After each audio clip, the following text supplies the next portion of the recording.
Location ಹಾಕಿ ನೀನು. But ಯಾಕೆ ಬೇಗ ಹೊರಡ್ತಿಲ್ಲ ಅಂದರೆ ನಾನೇನು ಟ್ರೆಕ್ಕಿಂಗಿಗೆ ಹೋಗ್ತಾ ಇಲ್ಲ ಈ ಸಲ. ಸೊ ಸಿಟಿ ಲಿಮಿಟಲ್ಲಿ ಮಾತ್ರ ನೀವು ಏನು ಡ್ಯಾಶ್ ಕ್ಯಾಮ್ ಥರ ಆ್ಯಕ್ಷನ್ ಕ್ಯಾಮ್ರಾನ ಆನೇ ಇಟ್ಕೋಬೇಕು ಯಾವಾಗಲೂ. ಮರದ ಐಟಮ್ಗಳಿಂದನೇ ಬೊಂಬೆ ಮ್ಯಾನುಫ್ಯಾಕ್ಚರಿಂಗ್ ಮಾಡ್ತಾರೆ.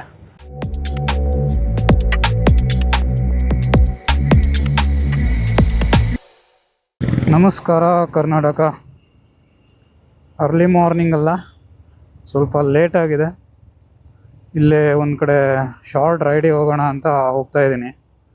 ಆ್ಯಕ್ಚುಲಿ ರೈಡಿಗೆ ಹೋಗಿ ತುಂಬ ದಿನ ಆಗಿತ್ತು. ಇಲ್ಲೇ ಬೆಂಗಳೂರಿಂದ 1 ಅವರ್ ದೂರದಲ್ಲಿರೋ ಒಂದು ಪ್ಲೇಸನ್ನು ಎಕ್ಸ್ಪ್ಲೋರ್ ಮಾಡ್ಕೊಂಡು ಬರೋಣ ಅಂತ ಹೋಗ್ತಾ ಇದ್ದೀನಿ. ಸೊ ಹೋಗ್ತಾ ಇಲ್ಲೇ ನನ್ನ ಫ್ರೆಂಡನ್ನು ಎತ್ತಾಕೊಂಡು ಹೋಗಬೇಕು. ಅವನು ವೇಟ್ ಮಾಡ್ತಾ ಇದ್ದಾನೆ. ಆಲ್ರೆಡಿ 10 ಮಿನಿಟ್ಸ್ ಲೇಟ್ ಆಯಿತು ನಾನು ಹೊರಡೋದು.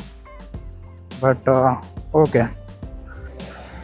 ಸೊ ಯಾವ ಪ್ಲೇಸಿಗೆ ಹೋಗ್ತಾ ಇದ್ದೀನಿ ಅಂತ ನಾನು ನಿಮಗೆ ಆಮೇಲೆ ಹೇಳ್ತೀನಿ. ಫಾಲೋ ಮಾಡ್ತಾ ಇರಿ ಅಲ್ಲಿ ತನಕ.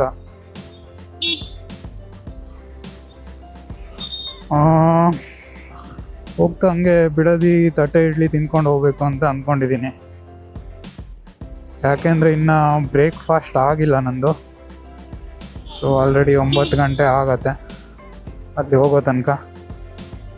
ಬ್ರೇಕ್ಫಾಸ್ಟ್ ಮಾಡಿ ಆಮೇಲೆ ನಾನು ಹೋಗಬೇಕಾಗಿರೋ ಪ್ಲೇಸಿಗೆ ವಿಸಿಟ್ ಮಾಡ್ಕೊಂಡು ಹೋಗೋದು ಅಂತ ಇದ್ದೀನಿ. ಬಟ್ ಯಾಕೆ ಬೇಗ ಹೊರಡ್ತಿಲ್ಲ ಅಂದರೆ ನಾನೇನು ಟ್ರೆಕ್ಕಿಂಗಿಗೆ ಹೋಗ್ತಾ ಇಲ್ಲ ಈ ಸಲ.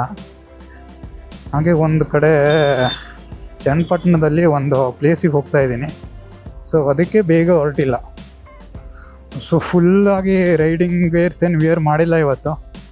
ಯಾಕೆಂದರೆ ಜಾಸ್ತಿ ದೂರ ಏನಲ್ಲ. ಸೊ ಯೂಶ್ವಲ್ ಆಗಿ ಶೂ, ಹೆಲ್ಮೆಟ್ ಆ್ಯಂಡ್ ಗ್ಲೌಸ್ ಇಷ್ಟೇ ಇವತ್ತು ರೈಡಿಂಗ್ ಗೇರ್ಸಲ್ಲಿ ನಾನು ವೇರ್ ಮಾಡ್ಕೊಂಡು ಬಂದಿರೋದು. ಸೊ ಇನ್ನೂ 10 ನಿಮಿಷ ಬೇಕು ನನಗೆ ಫ್ರೆಂಡ್ ಮನೆ ತನಕ ಹೋಗೋದಕ್ಕೆ. ಅಲ್ಲಿ ಹೋಗಿ ಪಿಕ್ ಮಾಡ್ತೀನಿ. ಸೊ ನಾನು ಯಾವಾಗಲೂ ಹೇಳ್ತಾ ಇರ್ತೀನಿ, ಆಲ್ಮೋಸ್ಟ್ ಸಿಟಿ ಒಳಗಡೆ ನಾನು ರೆಕಾರ್ಡಿಂಗ್ ಮಾಡ್ತಾನೆ ಇರ್ತೀನಿ. ಯಾಕೆಂದರೆ ಎಲ್ಲಿ ಯಾವನ್ ಬಂದು ಗುದ್ತಾನೆ ಅಂತ ಹೇಳೋಕ್ಕಾಗಲ್ಲ. ಸೊ ನೀವು ಆ್ಯಕ್ಷನ್ ಕ್ಯಾಮ್ರಾ ಇಟ್ಟಿದ್ರೆ ಸಿಟಿ ಒಳಗಡೆ ರೆಕಾರ್ಡ್ ಮಾಡ್ತಾರೆ. ಇಟ್ಸ್ ಬೆಟರ್ ಅಂತ ನಾನು ಹೇಳೋದು. ಯಾಕೆಂದರೆ ಸ್ಟೋರೇಜ್ ಇರುತ್ತೆ. ಆಮೇಲೆ ಬೇಡ ಅಂದರೆ ಡಿಲೀಟ್ ಮಾಡ್ಕೊಳ್ಳಿ ಅಷ್ಟೇ. ಸೊ ಸಿಟಿ ಲಿಮಿಟಲ್ಲಿ ಮಾತ್ರ ನೀವು ಏನು ಡ್ಯಾಶ್ ಕ್ಯಾಮ್ ಥರ ಆ್ಯಕ್ಷನ್ ಕ್ಯಾಮ್ರಾನ ಆನೇ ಇಟ್ಕೋಬೇಕು ಯಾವಾಗಲೂ. ಸೊ ಅದು ನನ್ನ ಸಜೆಷನ್. ಸೊ RR ನಗರ ರೋಡಲ್ಲಿ ಮೊದಲು ಅಷ್ಟು ಸಿಗ್ನಲ್ ಇದ್ದಿಲ್ಲ. ಈಗ ಏನು ಒಂದು 100 ಮೀಟರ್ಸಿಗೆ ಒಂದು ಸಿಗ್ನಲ್ ಮಾಡಿಬಿಟ್ಟಿದ್ದಾರೆ. ಸೊ ಅದಕ್ಕೆ ಈ ರೋಡಲ್ಲಿ ಹೋದರೂ ಸ್ವಲ್ಪ ಟೈಮ್ ಜಾಸ್ತಿ ತೊಗೊಳುತ್ತೆ. ಏನಂದರೆ ಬೆಂಗಳೂರಲ್ಲಿ ಈ BMTC ಬಸ್ ಅವರು ಲೆಫ್ಟ್ ಸೈಡಲ್ಲಿ ಇರಬೇಕಪ್ಪ. ಯಾಕೆಂದರೆ ಬಸ್ ಸ್ಟಾಪ್ಗಳಿರೋದೆಲ್ಲ ಲೆಫ್ಟ್ ಸೈಡಲ್ಲಿ. ಇವ್ರು ನೋಡಿದ್ರೆ ರೈಟ್ ಸೈಡಲ್ಲಿ ನುಗ್ಗಿಸ್ತಾ ಇರ್ತಾರೆ. ಸುಮ್ಮನೆ ಅರ್ಧಕ್ಕರ್ಧ ಟ್ರಾಫಿಕ್ ಆಗೋದೇ ಈ BMTC ಬಸ್ಸು ಮತ್ತು ಆಟೋಗಳಿಂದ. ಕರೆಕ್ಟಾಗಿ ಲೇನ್ ರೂಲ್ಸನ್ನು ಫಾಲೋ ಮಾಡಿದ್ರೆ ಏನೂ ಆಗಲ್ಲ.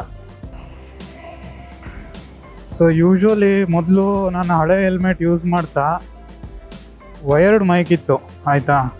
ಸೊ ಎದುರುಗಡೆ ಕ್ಯಾಮ್ರಾನ ಇಟ್ಕೊಂಡು ಮಾತಾಡಿದ್ರೆ ಕ್ಯಾಪ್ಚರ್ ಆಗ್ತಾ ಇರಲಿಲ್ಲ. ಬಟ್ ಈಗ ಪರವಾಗಿಲ್ಲ. ವಾಯ್ಸ್ ಹೆಂಗೆ ಕ್ಯಾಪ್ಚರ್ ಆಗ್ತಾಯಿದೆ ಅಂತ ಗೊತ್ತಿಲ್ಲ. ಯಾಕೆಂದರೆ ಇದು ಬ್ಲೂಟೂತ್ ಮೈಕ್ ಆಗಿರೋದ್ರಿಂದ ಕ್ಲಾರಿಟಿನೂ ಹೆಂಗಿದೆ ಅಂತ ಗೊತ್ತಿಲ್ಲ. ಫಸ್ಟ್ ಟೈಮ್ ನಾನು ಮೈಕ್ ತೊಗೊಂಡ್ಮೇಲೆ ಔಟ್ಸೈಡು ಮೋಟೋ ವ್ಲಾಗಿಂಗ್ ಟ್ರೈ ಮಾಡ್ತಾ ಇರೋದು. ನೋಡೋಣ ಹೆಂಗೆ ಬರುತ್ತೆ ಏನು ಅಂತ. ಸೊ ಅಷ್ಟೋ ತನಕ ಹೆಲ್ಮೆಟ್ ಹೆಂಗಿದೆ ಅಂತ ನೀವು ಕಮೆಂಟ್ ಹಾಕಿ. ಸೊ ಆಲ್ರೆಡಿ ಫುಲ್ ವಿಡಿಯೋ ಯೂಟ್ಯೂಬಲ್ಲಿದೆ, ರಿವ್ಯೂ ಹಾಕಿದ್ದೀನಿ. ಬಟ್ ನನ್ನ ಹಳೆ ಹೆಲ್ಮೆಟು ಸ್ವಲ್ಪ ಲೈಟ್ ವೆಯ್ಟ್ ಅನ್ನಿಸ್ತಾ ಇತ್ತು. ಅಂದರೆ ಅದು ಅಷ್ಟು ಕ್ವಾಲಿಟಿದಾಗಿರಲಿಲ್ಲ. ಏನು ಜಸ್ಟ್ ಡಾಟ್ ಸರ್ಟಿಫೈಡ್ ಅಷ್ಟೇ ಆಗಿತ್ತು. ಬಟ್ ಇದು ನನಗೆ ಸ್ವಲ್ಪ ಹೆವಿ ಅನ್ನಿಸ್ತಾ ಇದೆ. ಬಟ್ ಹೋಗ್ತಾ ಹೋಗ್ತಾ ಅಡ್ಜಸ್ಟ್ ಆಗಬೇಕಷ್ಟೆ. ಈ ಲೊಕೇಶನ್ ಎಂತ ರಾಂಗ್ ತೋರಿಸ್ತಾ ಇದ್ದಲ್ಲ ಇಲ್ಲಿ. ಇಲ್ಲ ಅಣ್ಣ, ಇಲ್ಲೆಲ್ಲ ಇತ್ಲಾಗೆಲ್ಲ ಬಂಜಿ ನೋಡಿ.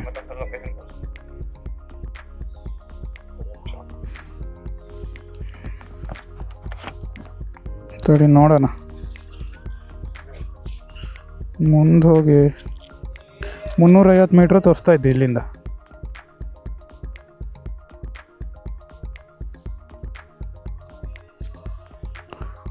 ಹಂಗೆ ಇರು ಕಾಲಲ್ಲಿ ಬಂದು ನೋಡೋಣ.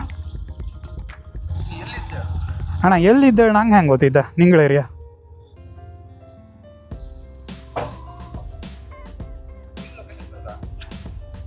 ನಾನು ಲೊಕೇಶನ್ ಲೈವ್ ಅದೇ ನೋಡ್ಕ.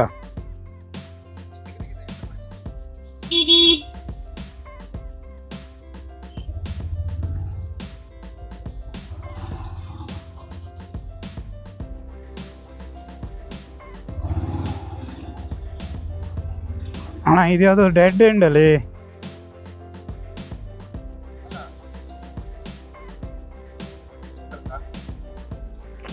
ನೀ ಇನ್ನೂ ಎಲ್ಲಿನ ಲೊಕೇಶನ್ ಕಳಿಸಿದ್ದೀನ ಮರೆ? ಇದು ಡೆಡ್ ಎಂಡು ಮರೆಯ.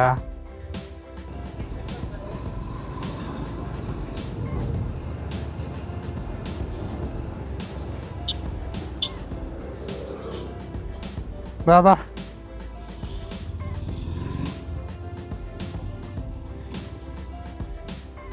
ಅಣ್ಣ ಬಂದರು. ಇನ್ನೂ ಬೈಕ್ ತಪ್ಪೋನ ದೊಡ್ಡಪಿಲ್ಯೋ.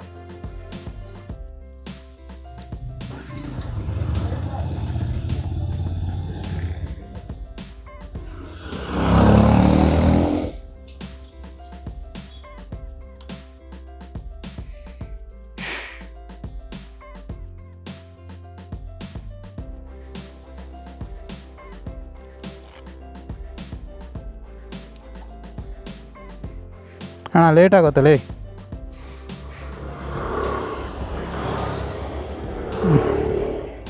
ಲೊಕೇಶನ್ ಹಾಕಿ ನೀನು. ಹಾಂ ಕಾಲಿಟ್ಕತ್ತಿಲ್ಯೇ ಇದ್ದಲ್ಲ.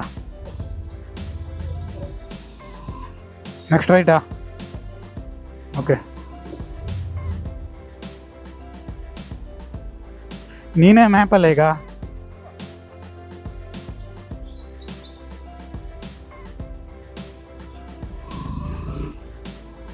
ಸುಮಾರು ದಿವಸ ಆಗಿತ್ತಾ ರೈಡಿ ಹೋಗದೆಯಾ? ನೋಡು ನೆಕ್ಸ್ಟ್ ಟೈಮ್ ಹಿಂಗೆ ಎಲ್ಲರೂ ಇದ್ರೂ ಹೇಳ್ತಿಪ್ಪ. ನಿಂಗೆ ಯಾವ್ದಾರು ಮತ್ತು ಚಲೋ ಹೋಟ್ಲ್ ಗೊತ್ತಿದ್ದ? ಚಲೋ ಹೋಟೆಲ್ ಗೊತ್ತಿದ್ದು ನಾ ತಟ್ಟೆಡ್ಲಿ ಇಲ್ಲಲ್ದ ಬಿಡೋದಿಲ್ಲಿ. ನಾನು ನೋಡಿದ ಪ್ರಕಾರ ಮಲ್ಲಿಕಾರ್ಜುನ ಹೇಳಿದ್ದು ಅದು ಅಂತ ಏನು ಪಾಸ್ ಇಲ್ಲ. 2 ಸಲ ಅಲ್ಲಿ ಹೋಗಿ. ಹಾಂ ಅದೇ ರೇಣುಕಾಂಬ ಚಲೋ ಇದ್ದೋಳು ಹೇಳಿದ್ದು ಅಲ್ಲಿ ಹೋಗಿ ನೋಡೋಣ. ನಂಗೆ ಜಮೀನಿ ಸಜೆಸ್ಟ್ ಮಾಡಿದ್ದು. ಜಮೀನಿ ಸಜೆಸ್ಟ್ ಮಾಡಿದ್ದೋಳಿ. ಎಲ್ಲಿ ರೈಟಾ?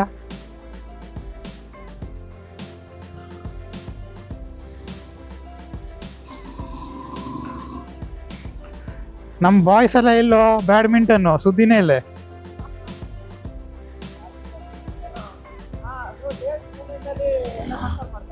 ಲೆಫ್ಟಾ?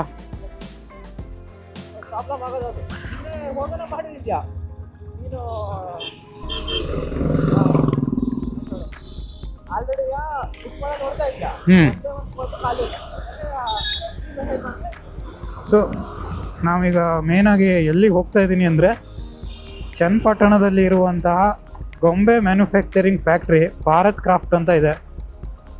ಅಲ್ಲಿ ಹೋಗಿ ನೋಡಬೇಕು ಹೇಗೆ ಮ್ಯಾನುಫ್ಯಾಕ್ಚರಿಂಗ್ ಆಗುತ್ತೆ. ನಮ್ಮ ಕರ್ನಾಟಕದಲ್ಲಿ ಅತ್ಯಂತ ಏನು one of the best toy manufacturing ಅಂತ ಹೇಳ್ಬೋದು. ಯಾವುದೇ ಪ್ಲಾಸ್ಟಿಕ್ ಬಳಸಲ್ಲ ಅಲ್ಲಿ. ಮರದ ಐಟಮ್ಗಳಿಂದನೇ ಬೊಂಬೆ ಮ್ಯಾನುಫ್ಯಾಕ್ಚರಿಂಗ್ ಮಾಡ್ತಾರೆ. ಹೋಗಿ ನೋಡೋಣ. ಅದಕ್ಕೂ ಮೊದಲು ಫಸ್ಟು ಬಿಡದಿಯಲ್ಲಿ ಒಂದು ತಟ್ಟೆ ಇಡ್ಲಿ ತಗೊಳ್ಳೋಣ.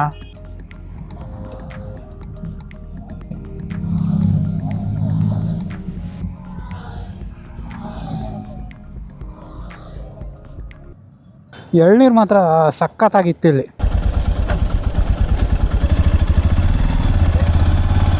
ಇಲ್ಲಿ ಭಾರತ ಆರ್ಟ್ ಕ್ರಾಫ್ಟ್ ಅಂತ ಇದೆ ಅಲ್ಲ, ಗೊತ್ತಿಲ್ವಾ? ಅಲ್ಲಿ ಗೊಂಬೆ ಮ್ಯಾನುಫ್ಯಾಕ್ಚರಿಂಗ್ ಮಾಡ್ತಾರಲ್ಲ. ಅಲ್ಲ, ಇದೆಲ್ಲ ಪೂರ್ತಿ ಅದೇ ಇರೋದು. ಹಾಂ, ಯಾವುದು ಅಂತ ಏನು ಹೇಳ್ತೀರಾ? ಓಕೆ, ಸಂಚ ಮಾಡ್ತೀವಿ. ಯಾವ ಥರ ಸಂಚ ಅಂತ ಮಾಡ್ತೀವಿ? ಸೊ ಅಂದರೆ ಇದು ಇನಿಷಿಯಲ್ ಆಗಿರೋದಾ? ಇದು ನಾರ್ಮಲ್ ವುಡ್ ಇರುತ್ತೆ. ಇದು ನಾರ್ಮಲ್ ವುಡ್ ಇರುತ್ತೆ ನಮಗೆ. ಅದಾದ್ಮೇಲೆ ಇದು ಡ್ರೈ ಮಾಡೋಕ್ಕೆ ನಮಗೆ 4 ಮಂತ್ಸ್ ಬೇಕಾಗುತ್ತೆ. ನಿಮ್ಮ ಪ್ರೀತಿ, ಪ್ರೇಮ, ವಿಶ್ವಾಸ ಅಷ್ಟಿದ್ರೆ ಸಾಕು.